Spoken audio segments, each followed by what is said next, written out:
आदाब, बहुत इस्तकबाल है। आप देख रहे हैं प्राइम डिबेट। मैं हूं आपके साथ अबू हुरैरा। उत्तर प्रदेश में वाराणसी की चुनावी जंग की तस्वीर अब बहुत हद तक साफ हो गई है। अब वाराणसी लोकसभा सीट से वजीर आजम नरेंद्र मोदी के सामने कांग्रेस के अजय राय और महागठबंधन की उम्मीदवार शालिनी यादव मैदान में हैं। कल वजीर आजम नरेंद्र मोदी वाराणसी से पर्चा नामजदगी दाखिल करेंगे।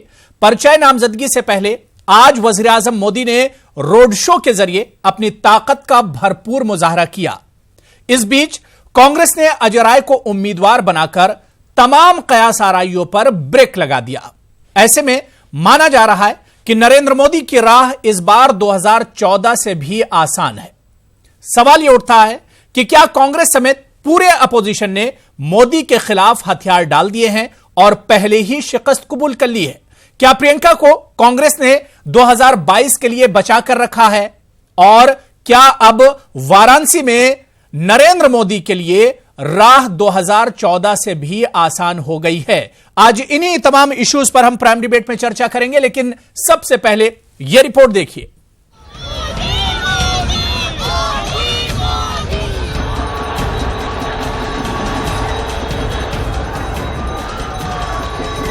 वाराणसी की सड़कें और गली कूचे आज भगवा रंग से पटे पड़े थे।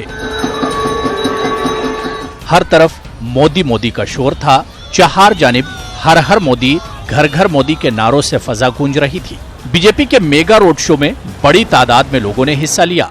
एक बार फिर 2014 की याद ताजा कर दी। इस रोड शो के जरिए जहां नरेंद्र मोदी ने अपनी ताकत का शानदार मुजाहरा किया, तो वहीं रोड शो में एनडीए के इत्तेहाद की झलक भी देखने को मिली। इस मेगा रोड शो के बाद अब कल वजीर आजम वाराणसी से पर्चा नामजदगी दाखिल करेंगे। 2014 के लोकसभा इंतखाबात में नरेंद्र मोदी ने काशी के मैदान से उतरकर पूर्वांचल में अपोजिशन पार्टियों का सफाया कर दिया था। लेकिन इस बार पूर्वांचल की सियासी तस्वीर थोड़ी मुख्तलिफ है, क्योंकि इस बार कांग्रेस ने पूर्वांचल की जिम्मेदारी प्रियंका गांधी को सौंपी है। कांग्रेस की जानिब से वाराणसी सीट पर प्रियंका गांधी के मैदान में उतरने की चर्चा थी, लेकिन इसी बीच अजय राय को उम्मीदवार बनाकर तमाम कयास आराइयों पर ब्रेक लगा दिया। तो वहीं गठबंधन ने शालिनी यादव पर दाव लगाया है, जो मेयर के चुनाव में बीजेपी से ही शिकस्त खाई हुई है। ऐसे में माना जा रहा है कि नरेंद्र मोदी की राह इस बार 2014 से भी आसान है। माहिरीन का मानना है कि इस बार वाराणसी में मोदी के खिलाफ मैदान खाली है, क्योंकि अपोजिशन के पास कोई ऐसा चेहरा नहीं है जो मोदी को टक्कर दे सके। सवाल ये उठता है, क्या कांग्रेस समेत पूरे अपोजिशन ने मोदी के खिलाफ हथियार डाल दिए हैं और पहले ही शिकस्त कबूल कर ली है? क्या प्रियंका को कांग्रेस ने 2022 के लिए बचा कर रखा है? और सवाल ये भी है कि क्या मोदी के खिलाफ प्रियंका का न लड़ना सही फैसला है? Bureau report, news 18 Urdu. तो बनारस में आज बीजेपी का मेगा रोड शो देखा गया और वाकई में यह मेगा रोड शो था, जहां पर आज बनारस की तमाम गली कूचों और सड़कों पर सिर्फ भगवा रंग ही नजर आ रहा था और मोदी मोदी के नारे ही फजा में एक तरह से सुनाई दे रहे थे। लेकिन सवाल यहां पर यही उठ रहा है कि अब वाराणसी की जो सियासी तस्वीर है वो किस तरह की है? क्या 2014 के मुकाबले में नरेंद्र मोदी के लिए 2019 की जो राह है वो और भी आसान हो गई है? इन्हीं तमाम इश्यूज पर आज हम प्राइम डिबेट में बात करेंगे। मेरे साथ कुछ खास मेहमान जुड़े हुए हैं। बहुत जल्दी अपने मेहमानों का आपसे तारुफ करा देता हूं। मेरे साथ अजय उपाध्याय जी, स्पोक्सपर्सन है कांग्रेस के, मेरे साथ जुड़े हुए हैं। Doctor Sandeep Kumar, political analyst हैं, सियासी तज्जिया निगार हैं, वो भी मेरे साथ जुड़े हुए हैं। अफजल अब्बास साहब लीडर हैं जेडीएस के, मेरे साथ माफ कीजिएगा जेडीयू के, वो भी मेरे साथ जुड़े हुए हैं। डॉक्टर एमएच खान साहब लीडर हैं बीएसपी के, वो भी मेरे साथ जुड़े हुए हैं। और अभिषेक भट्ट साहब लीडर हैं आम आदमी पार्टी के, वो भी मेरे साथ इस डिबेट में जुड़े हुए हैं। और कुछ देर में बीजेपी के स्पोक्सपर्सन भी हमारे साथ इस डिबेट में जुड़ जाएंगे। अपने तमाम मेहमानों का बहुत इस्तकबाल और वेलकम करते हैं। सबसे पहले डॉक्टर संदीप, मैं आपसे ही शुरुआत करना चाहूंगा, क्योंकि वाराणसी की अगर हम बात करें तो यहां पर जो सियासी लड़ाई है, जो फाइट है, मेरे ख्याल से उसकी तस्वीर अब बिल्कुल क्लियर हो गई। Doctor Sandeep ji, prime minister ने आज रोड शो के माध्यम से एक बहुत बड़ा मेगा शो किया है और पूरे के पूरे यूपी के लिए एक बहुत अच्छा मैसेज दिया है और इस रोड शो के माध्यम से बीजेपी को भी बहुत अच्छी ऑक्सीजन मिलेगी, एक अच्छा इंप्रेशन जाएगा। और जिस तरीके से बहुत लंबे टाइम से कयास लगाए जा रहे थे कि कांग्रेस की तरफ से श्रीमती प्रियंका रॉबर्ट वाड्रा वहां से प्रियंका वाड्रा वहां से कॉन्टेस्ट करेंगी, तो वो सारे कयास भी आज खत्म हो गए। और बीजेपी के लिए एक एज ए संगठन के रूप में देखें तो एक बहुत अच्छा साइन है कि उनके पास एक अच्छा मौका था कि बीजेपी को वो वाराणसी तक के अंदर घेर सकते थे और उसकी एनर्जी को और ज्यादा यहाँ पे चैनलाइज कर सकते थे। बट ये सारे के सारे कयास थे जो अब क्लियर हो गए। और जहां तक मुझे लगता है कांग्रेस ने एक स्ट्रेटजी के तहत ये सारी चीजें की होगी। उनको लगा होगा कि प्रियंका गांधी को ज्यादा से ज्यादा देश के और हिस्सों में ज्यादा से ज्यादा सीट्स को जीतने के लिए ज्यादा एनर्जी को चैनलाइज कर सके, ज्यादा बेहतर रिजल्ट लाने में अपनी एनर्जी को लगाया जाए, ना कि प्राइम मिनिस्टर श्री नरेंद्र मोदी जी को रोकने के लिए। बिल्कुल अजय उपाध्याय जी, जो बात डॉक्टर संदीप कह रहे हैं कि एक मौका था जहां पर नरेंद्र मोदी को या बीजेपी के सबसे बड़े चेहरे को घेरा जा सकता था, कहीं ना कहीं वो मौका कांग्रेस ने या दूसरी अपोजिशन पार्टियों एसपी बीएसपी की भी अगर हम बात करें, क्योंकि मेरा सवाल आपसे है इस वजह से कांग्रेस ने क्या वाकई में वो मौका गंवा दिया वाराणसी में? अबू भाई, कांग्रेस ने कोई मौका नहीं गंवाया है। कांग्रेस ने जिस व्यक्ति को वहां चुनाव लड़ाने की बात की है, अजय राय जी, वो वहीं के धरती पुत्र हैं। लड़ाई धरती पुत्र भर से जुमले पुत्र की है। प्रधानमंत्री जी ने जो 5 साल तक बनारस के लोगों के साथ जुमला पढ़ा, जिस तरह से लंबे लंबे वादे 2014 में किए गए और एक विजन डॉक्यूमेंट दिया गया जिसमें कहा गया था कि गंगा का पूर्ण रूप से शुद्धिकरण मां का होगा, पूरी तरह से वहां लोगों को रोजगार उपलब्ध होगा, शिक्षा का केंद्र बनाया जाएगा, सांस्कृतिक धरोहर को रखा जाएगा, वहां पे जिस तरह से बुनकर हैं या हस्तशिल्प करघा उद्योग में लगे हुए लोग हैं, उनके कल्याण के लिए बहुत सारी योजनाएं लाई जाएंगी। क्या हुआ?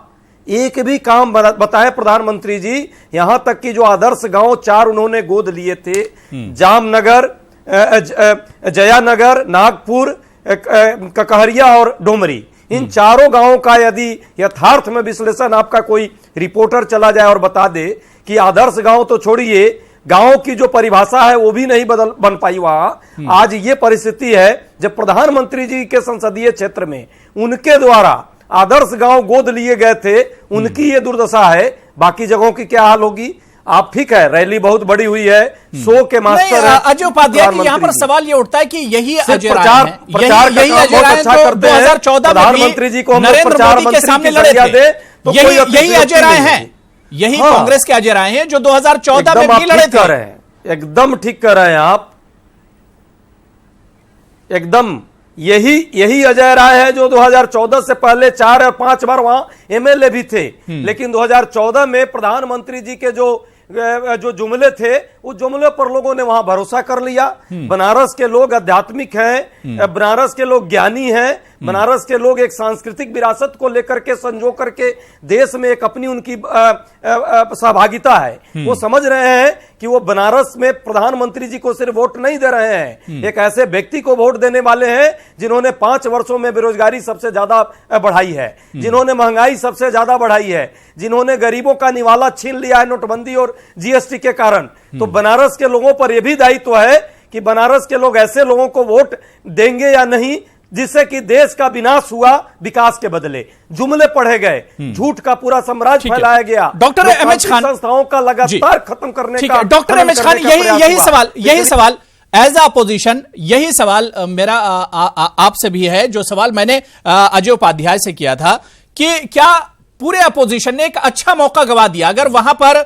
मोदी जी के कद का कोई लीडर उनके मुकाबले में मैदान में लाया जाता तो शायद मुकाबला बराबर का होता या मुकाबला 60 और 40 का कम से कम होता। आप लोगों ने बहुत संजीदगी नहीं ली अच्छा उम्मीदवार उतारने में। नहीं अबू हरारा साहब, ये कोई जरूरी नहीं है कि आप जो नामी आदमी हो उसके खिलाफ कोई नामी ही आदमी आ जाए। देखिए ये जो आप अभी बता रहे थे रोड शो किया इन्होंने, रोड शो नहीं किया है, ये पूरे हिंदुस्तान से लोगों को बुलाया है और सबको देखिए आप कपड़े पहना कर खड़ा किया गया है। और अगर इतना ही काम किया था मोदी जी ने तो रोड शो करने की क्या जरूरत थी? सीधा सीधा चुनाव चले जाते, कल पर्चा दाखिला करते, रोड शो करने की आज पर जरूरत पड़ती। लेकिन आज पूरा मीडिया दिखा रहा है, उनको क्या दिखा रहा है? देखिए, दिखा रहा है पूजा कर रहे हैं, अर्चना कर रहे हैं, पूरा का पूरा पोलराइजेशन वाली राजनीति शुरू कर दी उन्होंने। वहां पहुंचने के बाद आप देखिए क्या क्या एक एक स्टेप पे देखिए, आप एक एक स्टेप पे वहां पे जाओ, लोग फूल बरसा रहे हैं, वहां पुलिस वाले खड़े हैं, और पुलिस वाले इसलिए खड़े हैं कि ये फूल रखा हुआ फ्री में मिल रहा है, आप इसको फेंकिए ऊपर।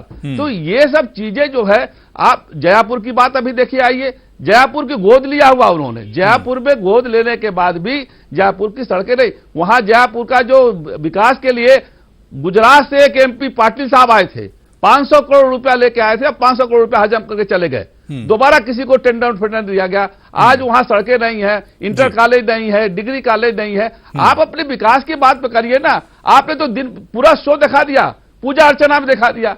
अरे हिंदू मुसलमान की बात कर दिया आपने, किस लिए ये बात कर रहे हैं आप? सबको अपने आप पूजा करने जा रहे, करके जाइए घर में, बात करिए पॉलिटिकल। आप पॉलिटिकल आदमी, आप एमपी के चुनाव लड़ने जा रहे हैं, एमपी के चुनाव में आप अपनी बात उपलब्धियां रखिए ना।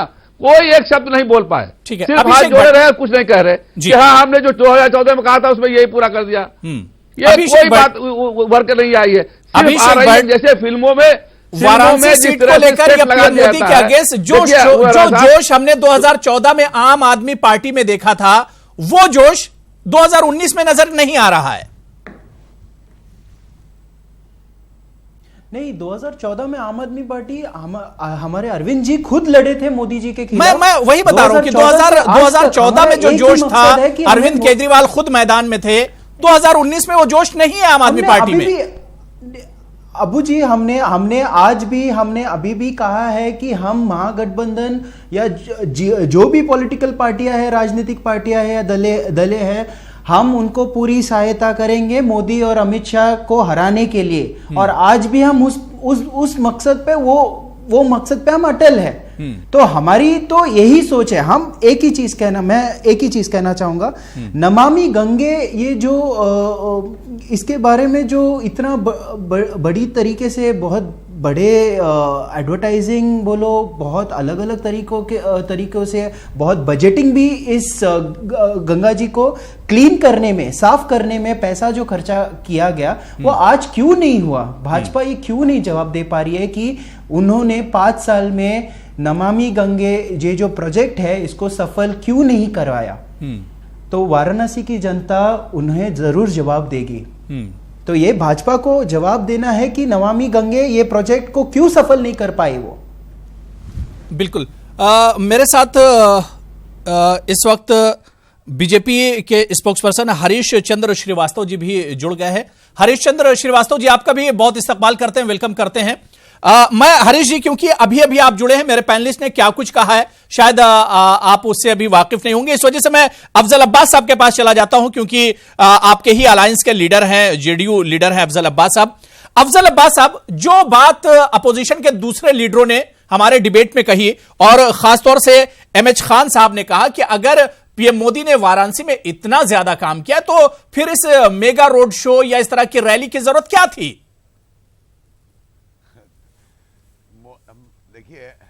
साहब, आप देखिए, विपक्ष के पास इसके अलावा कहने के कुछ है नहीं। सबसे बड़ी बात है कि विपक्ष जो है आज के इसमें धाराशायी हो चुका है, खासकर के बनारस में। इनमें तो यूनिटी तो है नहीं। मोदी जी के मुकाबले में ये लोग दहशत से घबराए हुए लोग हैं। अब प्रियंका जी को लाने की बात थी और लोग लाने की बात थी, कोई नहीं आ पाया। कोई मतलब प्रियंका नहीं आने का मतलब ये होता है कि लोग खौफजदा है। मेरा सिर्फ इतना कहना है कि क्या एक लंबे अरसे से कांग्रेस की हुकूमत रही है। मैं 32 सेकंड चाहिए।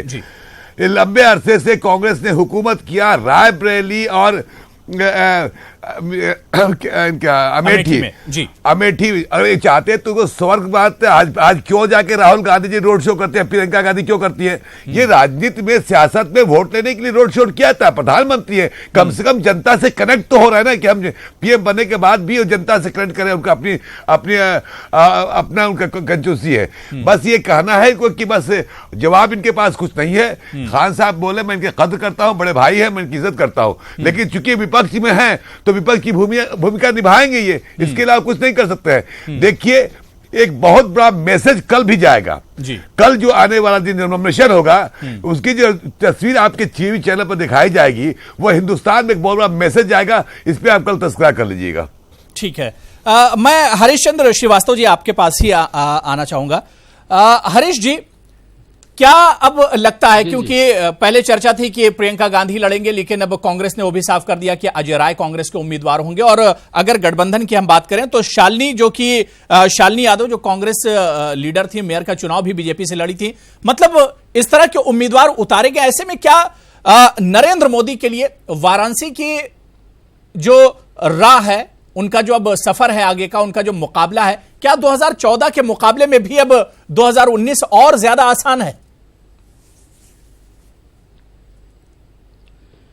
नहीं, देखिए, जिस तरह से यशस्वी प्रधानमंत्री आदरणीय मोदी जी ने जो देश की जनता के साथ 2014 में जो उन्होंने वादा किया था, जो देश की जनता को उन्होंने भरोसा दिया था, जो काशी की जनता को उन्होंने भरोसा दिया था, उसको उन्होंने पूरा करने का काम किया है। यही कारण है कि जिस जोशो खरोश के साथ काशी की जनता उनके इस्तकबाल के लिए आज सड़कों पे दिखी आपको, उस रोड शो में दिखी आपको, वो उत्साह, वो जोशो खरोश केवल इसलिए है कि आज लोगों को लगता है बीएसपी तो कह रही है कि ये जनता पूरे हिंदुस्तान से बुलाई गई थी, ये काशी की जनता नहीं थी।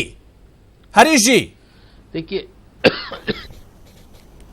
देखिए, जो बीएसपी के हमारे विद्वान प्रवक्ता डॉक्टर एमएच खान साहब हैं, वो चूंकि जिस फोरम पे खड़े हैं, जिस धरातल पे खड़े हैं, तो उनका वो धर्म बनता है कि वो कहें, लेकिन वो दिल के हाथ रख करके वो भी ये कहते हैं कि आज उत्तर प्रदेश का एक एक व्यक्ति मोदी जी के इस्तकबाल में खड़ा है और हर व्यक्ति के दिल में मोदी जी बसते हैं, क्योंकि आज वो गरीबों के, किसानों के, मजदूरों के, युवाओं के मसीहा बन करके इस देश में उभरे हैं, और हर गरीब को लगता है कि मोदी जी हमारे लिए हमारी तकलीफों को दूर करने के लिए सोच रहे हैं, चाहे वो घर देने की बात हो, चाहे मकान में बिजली का प्रकाश देने की बात हो, चाहे गरीबों के इलाज के लिए 5 लाख रुपए तक की निःशुल्क चिकित्सा की व्यवस्था की बात हो। तो बहुत सारी चीजें हैं जो गरीबों के मन में, जो उनके हृदय में मोदी जी के जो काम है, जो उनकी सोच है, वो घर कर गई है, और उनको लगता है कि एक आदमी है, हरीश चंद्र श्रीवास्तव जी, हिंदुस्तान का नुमाइंदा इसी वाराणसी से हमारे लिए, इसी वाराणसी से आंध्रा, कर्नाटक और तेलंगाना के कई किसान मोदी जी के सामने चुनाव लड़ रहे हैं, शायद आपको पता नहीं है। नहीं, ठीक है, चुनाव लड़ना ये लोकतंत्र का पर्व है, सब अपना अपना अपनी अपनी बात कहने लोगों के बीच जाते हैं, मैं उस पे नहीं जाता, लेकिन नहीं, ये किसान परेशान हैं। इन किसानों का कहना है कि हमसे जो वादे किए गए थे वो वादे पूरे नहीं हुए, वरना वो अपनी खेती बाड़ी छोड़कर चुनाव क्यों लड़ने जाते। मैं आपको बता रहा हूं, देखिए, पॉलिटिकली मोटिवेट करके जिस तरह से एक किसानों का धरना प्रायोजित किया गया था, और मध्य प्रदेश में किसानों का एजिटेशन कराया गया था, और बाद में खुला की राज की वो कांग्रेस द्वारा प्रायोजित कराया गया था। वहां पर देखिए, उस वक्त आप ही की सरकार थी, बीजेपी की सरकार थी, वहां पर शिवराज सिंह चौहान की। नहीं, मैं आपको प्रमाण देता हूं, वहां उस समय तो कांग्रेस के एमएलए का वीडियो भी वायरल हुआ था, अगर आपको याद हो तो। जहां तक किसानों की बात है और किसानी की बात है, मैं एक बात प्रमाण के साथ कह सकता हूं, जिससे इन सारे आरोपों की कलई खुल सकती है। आज अगर करंट ईयर का अगर आप एग्रीकल्चरल यील्ड देख लीजिए, सभी तरह के जो कृषि उत्पाद हैं उनकी यील्ड आप देख लीजिए, तो 15 से लेके 25% तक कृषि यील्ड में बढ़ोतरी हुई है। अगर किसानों में खुशहाली नहीं है, किसानों में समृद्धि नहीं थी, यील्ड न बढ़ती। आज जो कृषि उत्पादन बढ़ा है, ये इस बात का सबूत है कि किसानों में खुशहाली आई है। कोई भी, मैं चुनौती के साथ कह सकता हूं, कोई डाटा दे सकता है पूरे देश में ये सर्वाधिक कम ये हुआ जो है है, पिछले 10 ये वर्ष फर्जी में। बात कह रहे हैं आप, आपका डाटा है, सभी जगह उपलब्ध है, मैं और चुनौती के बेरोजगारी साथ दर कह सकता हूं सर्वाधिक कि 45 वर्षों में सभी बढ़ी है। जगह गलत बात आप कह रहे हैं। 2% तो आप पिछले गुमराह महीने करने की तक बात थी। मत करिए। इस महीने तो आप गुमराह 8.4 करने की बात मत तीसरे करिए, तिमाही आपकी का बात को कोई मानने करेंगे वाला तो। नहीं है। नहीं, ये गलत, डाटा गलत। सार्वजनिक झूठे आंकड़े है, नहीं पेश कोई किए भी जाएं। देख सकता है। राष्ट्रीय चैनल करंट पे ईयर का आंकड़े सही जो पेश कृषि करे। उत्पादन है, आपकी सरकार के आंकड़े वो हैं। 25% आप बताइए उसमें बेरोजगारी दर बढ़ोतरी क्या हुई है, है। जवाब बताइए देश में। गन्ना नहीं, आप किसान बेरोजगारी उत्तर दर प्रदेश क्या है में बताइए। उसके यदि आप कह रहे हैं गन्ना कि आप किसानों के सब रकबे सही में बोल रहे 15 से हैं, 20% बेरोजगारी दर बढ़ोतरी बताइए हुई है। देश में। गन्ने की नौजवान yield में कैसे बढ़ोतरी खुश हुई होगा है। जब बेरोजगार है नौजवान? जो लोग किसान आत्महत्या कर रहा है, 45,000 अगर किसानों ने देखो आत्महत्या तो की 2014 पिछले में दो साल में। आप 17 लोगों और की 18 ये और जो 18 और झूठी 19 का दलील डाटा है, ही नहीं है आपके ठीक है, पास। ठीक है। आपकी ये जो झूठी दलील है, आप जी, डाटा ठीक है, बताइए। मेरे ख्याल से बात हो गई, मेरे ख्याल से बात हो गया। आज उपाध्याय की बात हो गई। झूठी दलील मैं को कोई मैं सरकार मैं करने वाला नहीं है। अभिषेक भट्ट से भी रिएक्शन ले लेता हूँ। अभिषेक भट्ट भी कुछ कहना चाह रहे हैं। नहीं, भाषण सुनने के लिए हम अजय नहीं उपाध्याय आए जी, हैं। डाटा अजय उपाध्याय, दीजिए तो अजय सही उपाध्याय डाटा जी, होना अगर चाहिए। आप देखोगे राष्ट्रीय तो चैनल पर 2014 आप में गलत बात अरविंद सुनने के लिए केजरीवाल नहीं जी आए। मोदी ठीक जी है, के खिलाफ एक-एक लड़े। बात कर लीजिए। मोदी जी हरीश डरे चंद्र हुए जी, थे, अजय उपाध्याय जी, इसलिए वो वडोदरा से भी लड़े। अजय उपाध्याय वो जी, 2 सीटों से लड़े थे। हरीश एक चंद्र सीटों जी, से, एक सीट से नहीं, 2 सीटों से लड़े। हरीश चंद्र जी, हरीश चंद्र जी, अजय उपाध्याय जी, एक एक करके बात कीजिए। देखिए, इस तरह डिबेट नहीं होगा। हरीश चंद्र जी, इस तरह डिबेट नहीं होगा। हरीश चंद्र जी, यहाँ एंकर भी बैठा हुआ अपनी बात रखने के लिए। मैं कह रहा हूं कि एक एक करके बात कीजिए ताकि बात समझ में आए। कैसी बात कर रहे हैं कि किसानों ठीक का- है, अजय उपाध्याय, नहीं, वही एक- अजय उपाध्याय मैं आ रहा हूं, अजय उपाध्याय जी मैं आ रहा हूं, अजय उपाध्याय जी मैं आ रहा हूं, करवाएंगे तो मैं आ रहा हूं, अजय उपाध्याय मैं आ रहा हूं, हरीश चंद्र मैं आपके पास भी आ रहा हूं, हरीश चंद्र जी मैं आ रहा हूं। ठीक है, ठीक है, ठीक है। अभिषेक भट्ट, आपका रिएक्शन मैं 30 सेकंड दे रहा हूं, मैं आ रहा हूं। हरीश चंद्र आपके पास भी आ रहा हूं, अजय उपाध्याय आपके पास भी आ रहा हूं। हाँ जी,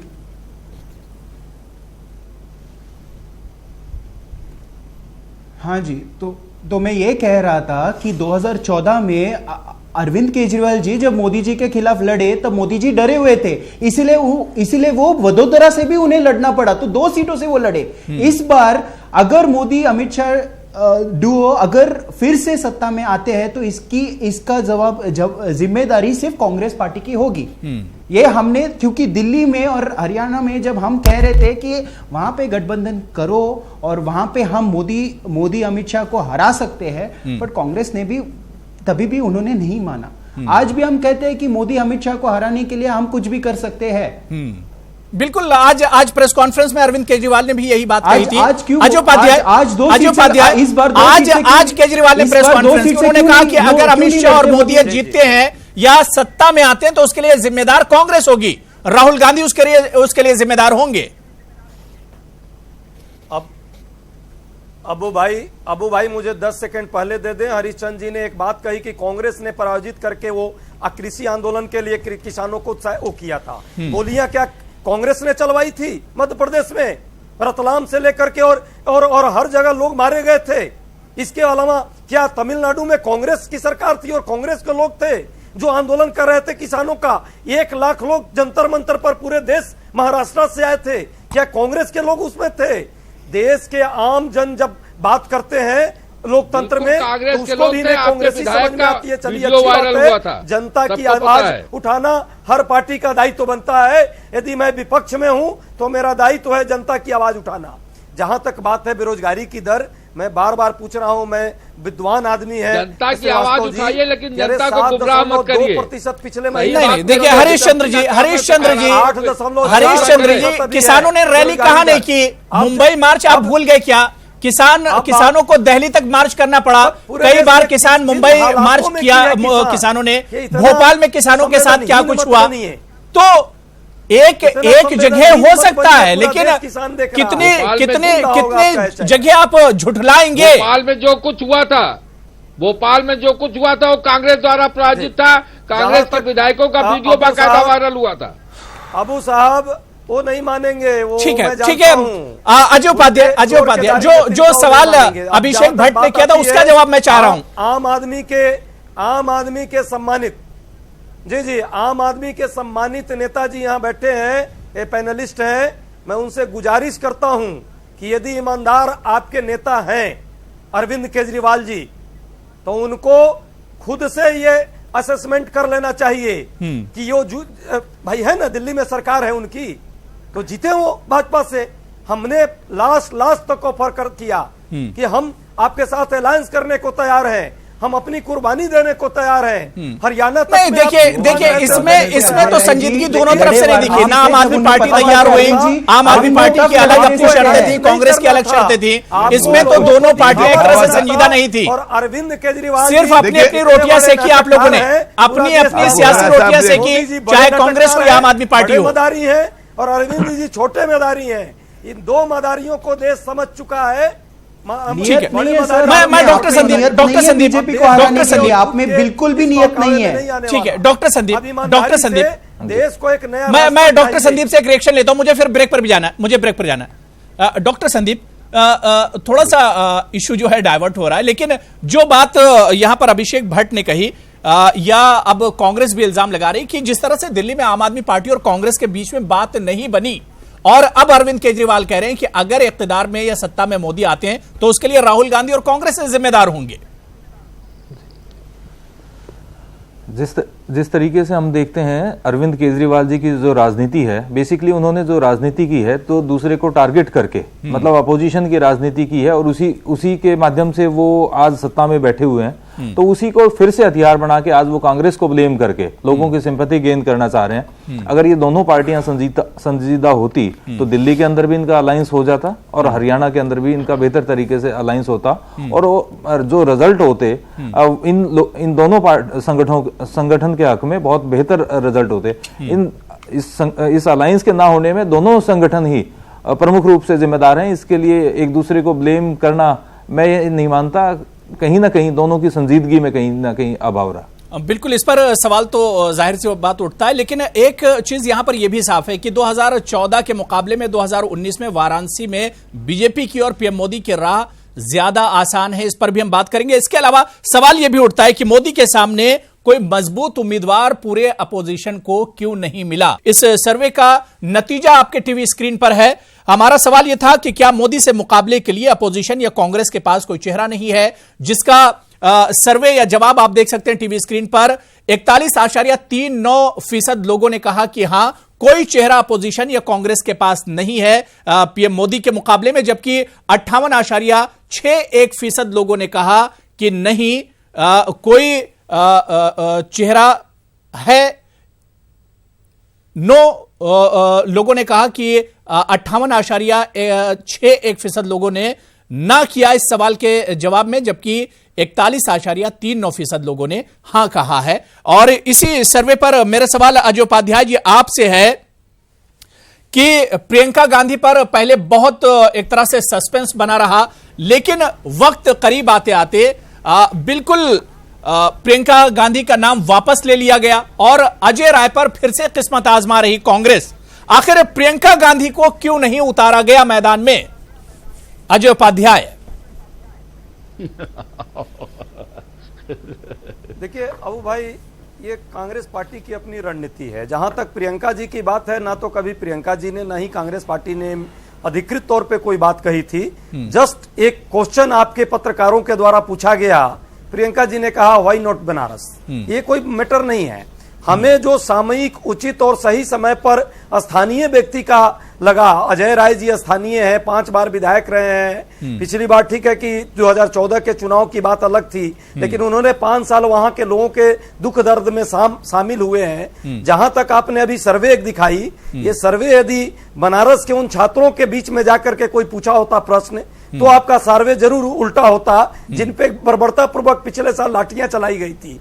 यदि ये चीजें हस्तगर्गा सवाल इस वजह से उठता है कि यही कांग्रेस यही अपोजिशन बीजेपी को हराने की बात करती है, पीएम मोदी को हराने की बात करती है, लेकिन सच्चाई क्या है वो सामने आ गई।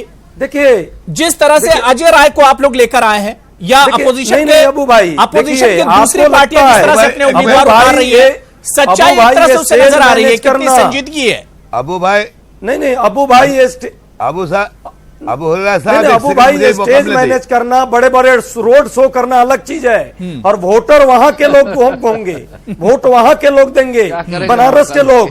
ये दिल्ली से जो शाहनवाज हुसैन जी गए हैं और आपके मीडिया के कुछ साथी गए हैं, वो वोट नहीं देंगे। तो ये गलतफहमी लोग न माने। बनारस के लोगों के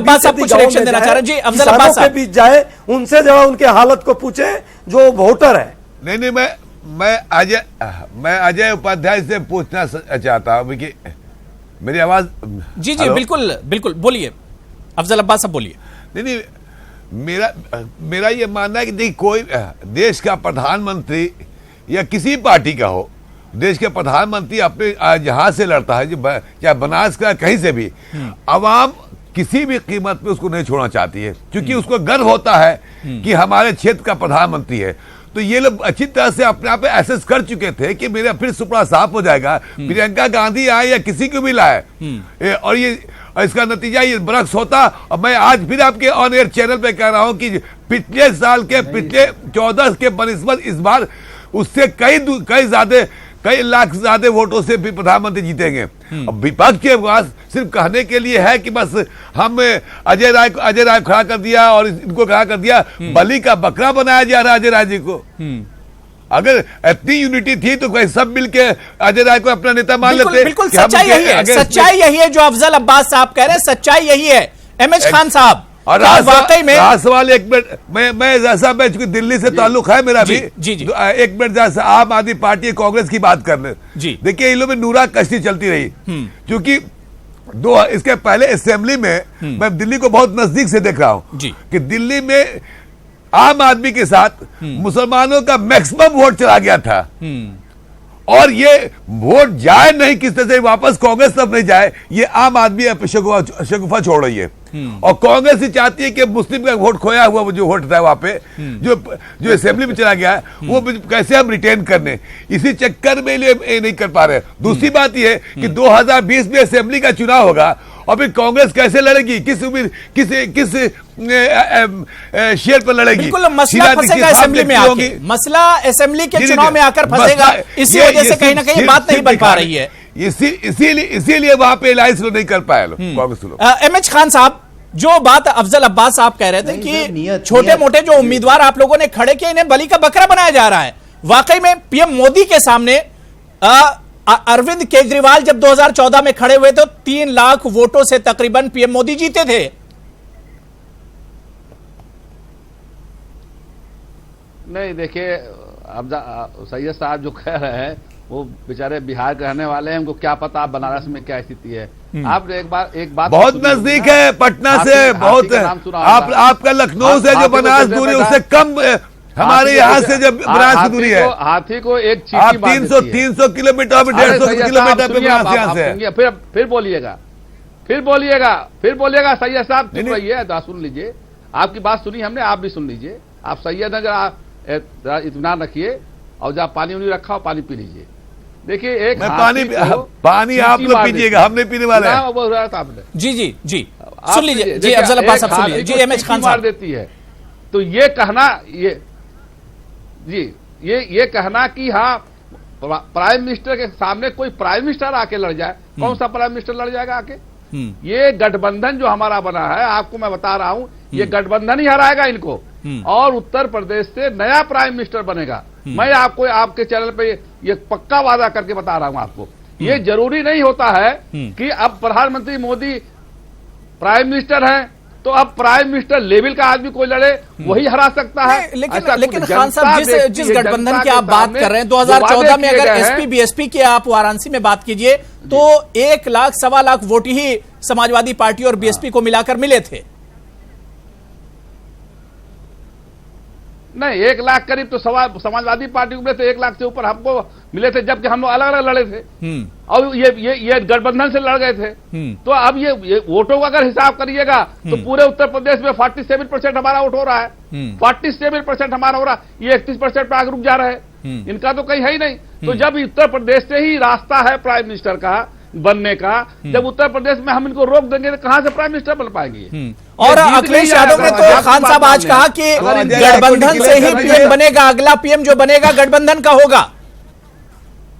नहीं, अजय राय जी को ये घोषणा कर दे कि सब सामूहिक गठबंधन का बनेगा, यही मैं कह रहा हूं आपको, गठबंधन के नेता होंगे। मैं आपसे कह रहा हूं कि उत्तर प्रदेश से ही प्राइम मिनिस्टर बनेगा और नया प्राइम मिनिस्टर बनेगा। एक इसमें करेक्शन फैक्टर है जी, करेक्शन फैक्टर ये है कि पीएम तो उत्तर प्रदेश से ही बन रहा हो, काशी से ही बन रहा है और मोदी जी ही बन रहे हैं। अभी नए पीएम के बारे में नया पीएम बनेगा खान साहब सोच रहे हैं वो अभी नहीं, अखिलेश यादव ने भी कहा। देखिए हरीश चंद्र जी, अखिलेश यादव शुरू से ही कह रहे हैं कि यूपी का पीएम होगा, लेकिन पीएम नया होगा।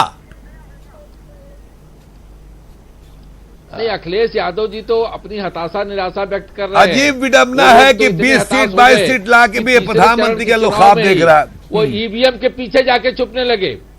तीसरे चरण के चुनाव के बाद ही ईवीएम के पीछे छुपने लगे कि हार का ठीकरा हम ईवीएम पे फोड़ेंगे, अपनी नाकामी पे नहीं, ईवीएम पे। तो ये जो ईवीएम पे और उनको फर्जी प्रधानमंत्री को फर्जी पिछड़ा बताने लगे, तो ये उनकी जो हार दिख रही है सामने, उसका परिणाम है कि वो नहीं। देखिए इस तरह की बयानबाजी तो बीजेपी से भी हो रही है हरीश चंद्र जी। बयानबाजी इस तरह की बीजेपी से भी हो रही है। सिर्फ ये कहा जाए कि समाजवादी पार्टी या बीएसपी या कांग्रेस बयानबाजी कर रही है, गलत होगा। बयानबाजी आपके यहां से भी हो रही है। हुरैरा साहब 10 सेकंड जी, बयानबाजी हुरैरा साहब 10 सेकंड दे दीजिए। हमने 10 सेकंड जवाब देने के लिए किया है। हुरैरा साहब 10 सेकंड दे दीजिए। ठीक है एमएच खान साहब बात रखिए। जवाब देने के लिए हुरैरा साहब 10 सेकंड दे दीजिए। ठीक है खान साहब बात रखिए। देखिए ईवीएम की बात जब आई है, हाँ ईवीएम की बात आई है, मैं उस पर कहना चाहता हूं, पूरे हिंदुस्तान के अपोजिशन के लोग कह रहे हैं ईवीएम में खराबी आ सकती है, इंजीनियर भी कह रहे हैं। एक बीजेपी का नेता कोई बता दे कहता हो क्या खराबी आती है? क्यों नहीं कहता? नहीं तो ये तो एमएच खान साहब, ये तो वक्त की बात है। जब गिरते हैं तो उठाया ही बीजेपी ने था। बीजेपी ने ही सबसे पहले उठाया था। शुरू में लाल वाले ने उठाया था ये मसला। मुझे 10 सेकंड जवाब दे दूं। एमएच खान साहब की बात, अडवाणी जी ने ये बात उठाया था, अडवाणी जी को चुप करा दिया गया। अडवाणी जी आज बोल नहीं सकते, आज अडवाणी जी बोल नहीं सकते। ठीक है खान साहब आपका जवाब दे रहे हैं। उन्होंने उठाया था। हरीश जी आपका जवाब दे रहे हैं। खान साहब सुन लीजिए, हरीश जी जवाब दे रहे हैं। जी हरीश जी, ये जितने हमारे विपक्षी दल के मित्र हैं, ये जितने हमारे विपक्षी दल के मित्र हैं, जब चुनाव आयोग ने इन सबको बुलाया और कहा कि आपको वो चुनौती देते हैं, वो टास्क देते हैं, आप इसको जो भी आपकी आपत्ति है आप इसको करके दिखाइए, प्रूव करिए। एक भी अपोजिशन का दूर से खड़ा होकर दिखा दिया, दूर से करना है, नजदीक छूने नहीं दिया, कोई नहीं दिया। विधानसभा में दिखाया गया ईवीएम टैंपर हो सकते हैं, केवल मशीन छू नहीं सकते। ठीक है देखिए वाले इशू पर न जाइए, मेरा इशू अधूरा रह जाएगा। ईवीएम पे अभी हम लोग चर्चा कर चुके हैं, ईवीएम पे अभी हम चर्चा कर चुके हैं, मेरा इशू अधूरा रह जाएगा। वाराणसी की जिस लड़ाई की हम बात कर रहे हैं वो बात अधूरी रह जाएगी। मैं तो यहां सिर्फ ये कह रहा हूं हरीश चंद्र जी, अगर एतराज है ईवीएम पर तो उस पर बात क्यों नहीं की जाती है? उस पर बात की जानी चाहिए। अगर अपोजिशन को एतराज है तो उस पर बात होनी चाहिए। मैं अभिषेक भट्ट आपके पास आना चाहूंगा। ठीक है, बात हो गई हरीश जी, बात हो गई। मैं आऊंगा। ईवीएम पे अब चर्चा नहीं होगी, ईवीएम पे चर्चा नहीं होगी। मैं ईवीएम पे अब इलेक्शन कमीशन बात करेगा या सुप्रीम कोर्ट बात करेगा। मैं अभिषेक भट्ट आपके पास आऊंगा। अभिषेक जी, जो मुद्दा अफजल अब्बास साहब ने यहां पर उठाया कि अब आम आदमी पार्टी का कोई कैंडिडेट वाराणसी में नहीं है, लेकिन कांग्रेस और महागठबंधन ने अपने उम्मीदवार उतारे हैं, क्या आम आदमी पार्टी सपोर्ट करेगी वाराणसी में गठबंधन या कांग्रेस? किसके फेवर में जाएगी आम आदमी पार्टी? देखिए अबू जी, 2014 में जब अरविंद जी लड़े मोदी जी के खिलाफ, तब मोदी जी को दूसरे सीट से लड़ना पड़ा। इसका मतलब यही था कि वो डरे हुए थे। आज दूसरे सीट से लड़ना पड़ नहीं रहा है उनको, एक ही सीट से वो लड़ रहे हैं। कांग्रेस को ये समझना चाहिए कि अगर मोदी जी और अमित शाह जी अगर आए इस सत्ता में फिर से, तो वो 100% सिर्फ राहुल गांधी और कांग्रेस की नाकामियों की वजह से होगी और कुछ नहीं। उनकी नियत नहीं है कि मोदी अमित शाह डुओ को हराए। तो त्याग का परिचय दे दीजिए, त्याग का परिचय दिखा दीजिए। ठीक है, अजय उपाध्याय तो दे रहे हैं और प्रश्न अबू भाई प्रश्न पूछ रहे हैं कि आप किसको सपोर्ट करेंगे? जी मिलती है जी, आज देश की जनता। ठीक है अजय उपाध्याय, मैं अजय उपाध्याय का रिएक्शन ले लूं। मैं आ रहा हूं हरीश जी, मैं आ रहा हूं जी अजय उपाध्याय जी।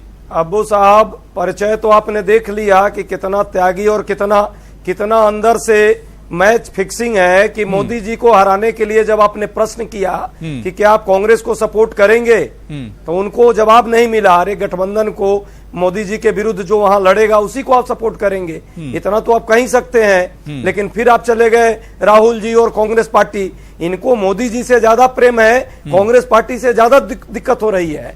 अरे भैया, कांग्रेस पार्टी क्या चाहते हैं कि सारी सीट दिल्ली में आपके लिए छोड़ देती, मोदी जी को हराना होता तो शायद आप भी गंभीर होते, आप भी संजीदा होते, प्रियंका गांधी को लेकर आते। कांग्रेस में संजीदा नहीं है, जो सच्चाई है अजय उपाध्याय।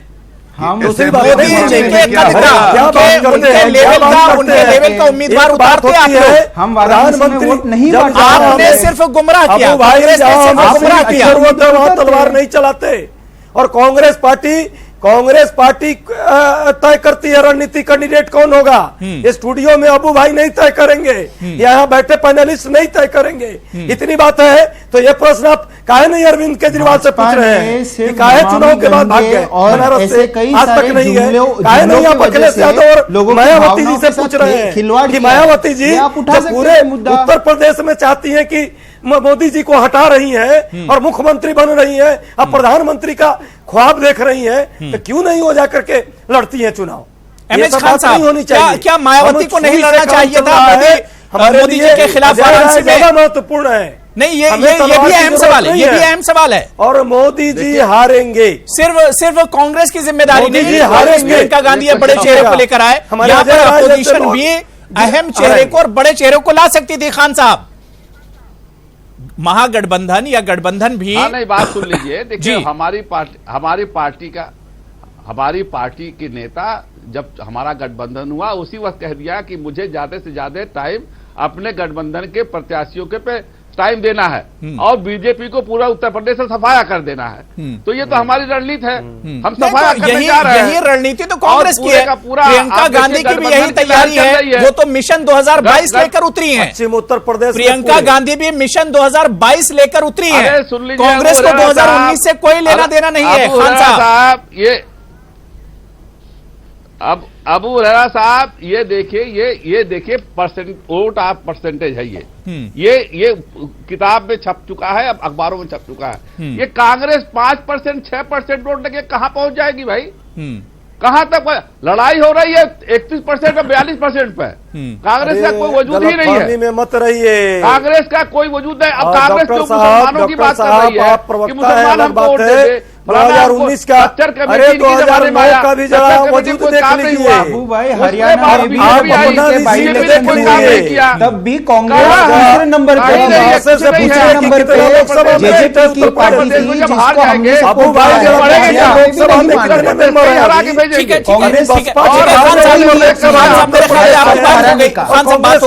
अजय उपाध्याय को सुन लेते हैं जी। अजय उपाध्याय में मत रहिए, सब क्लियर हो जाएगा सबका 23 तारीख को।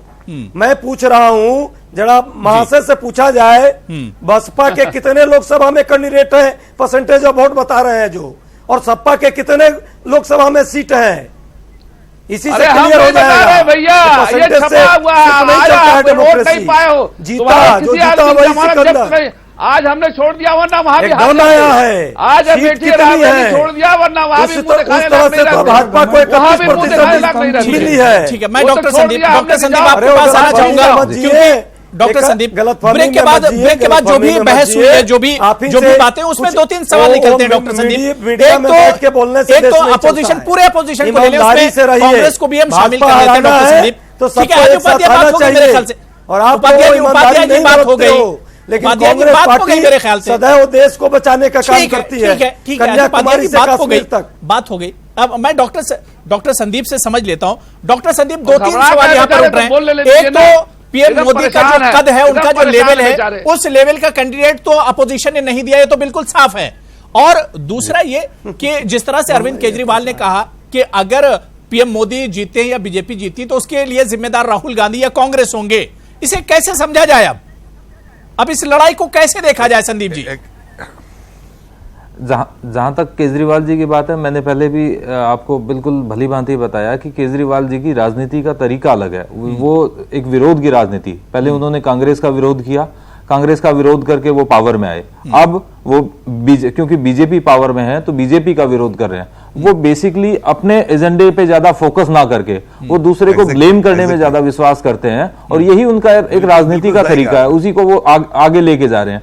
तो इस तरीके से ब्लेम करने से सिस्टम चलता नहीं, और आप राजनीति में बहुत लंबे टाइम तक नहीं चल सकते। और जिस तरीके का एजेंडा और जिस तरीके के सपने और जिस तरीके की चीजें उन्होंने समाज को दिखाई थी कि हम एक ईमानदार सरकार लेके आएंगे, एक डेवलपमेंट फोकस सरकार लेके आएंगे, और करप्शन को रिमूव करने के लिए सरकार लेके आएंगे, लेकिन कहीं ना कहीं उन सब चीजों से संदीप, डॉक्टर संदीप, जो आज का मुद्दा है डॉक्टर संदीप, क्या आपको लगता है अब क्योंकि जो सियासी समीकरण वहां के हैं, जो इक्वेशंस हैं, अब सारे सामने आ गए हैं, जो उम्मीदवार हैं वो भी सामने आ गए, अब पीएम मोदी का जो रास्ता आगे का उसे कैसे देखते हैं? 2014 को भी नजर में रखिए डॉक्टर संदीप जी।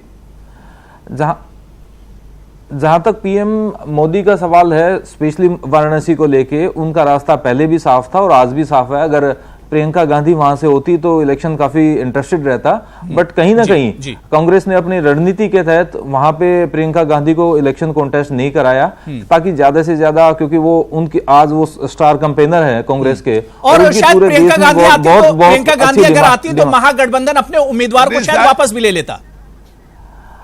इसके बारे में कहना अभी बहुत जल्दबाजी होगी, क्योंकि जहां तक महागठबंधन है, महागठबंधन के लोग भी काफी एम्बिशियस हैं, और जितने भी लोग, क्योंकि अगर वो सब लोग बीजेपी को हराने में इंटरेस्टेड होते तो कहीं ना कहीं वो कांग्रेस को अपने साथ लेके चलते। जहां तक बसपा की बात है, जहां तक सपा की बात है, ये लोग भी बेसिकली चीजों को बार्गेन करने में कि ज्यादा से ज्यादा नंबर ऑफ सीटें ली जाएं, और बड़े संगठनों को जहां आज लगता है देखकर कि मिलीजुली सरकार का अगर कोई रुझान बनता है तो ये ज्यादा से ज्यादा बार्गेनिंग पावर रखें, इसीलिए इन्होंने कांग्रेस को अपने साथ जाहिर सी बात है, ये तो 23 तारीख को ही पता चलेगा, 23 मई को, कि राह या रास्ता कितना आसान है पीएम मोदी के लिए। लेकिन जो सियासी समीकरण बने हैं, इक्वेशन बने हैं, उसमें तो एक ये तस्वीर या इशारा तो मिलता ही है कि 2014 के मुकाबले में 2019 बहुत मुश्किल नहीं होगा पीएम मोदी के लिए वाराणसी में। बहुत बहुत शुक्रिया अजय उपाध्याय जी हमारे साथ जुड़ने के लिए। डॉक्टर संदीप आपका भी शुक्रिया, अफजल अब्बास साहब, Harish Chandra Srivastava ji, doctor M H Khan और अभिषेक भट्ट साहब, बहुत बहुत शुक्रिया मेरे साथ प्राइम डिबेट में जुड़ने के लिए।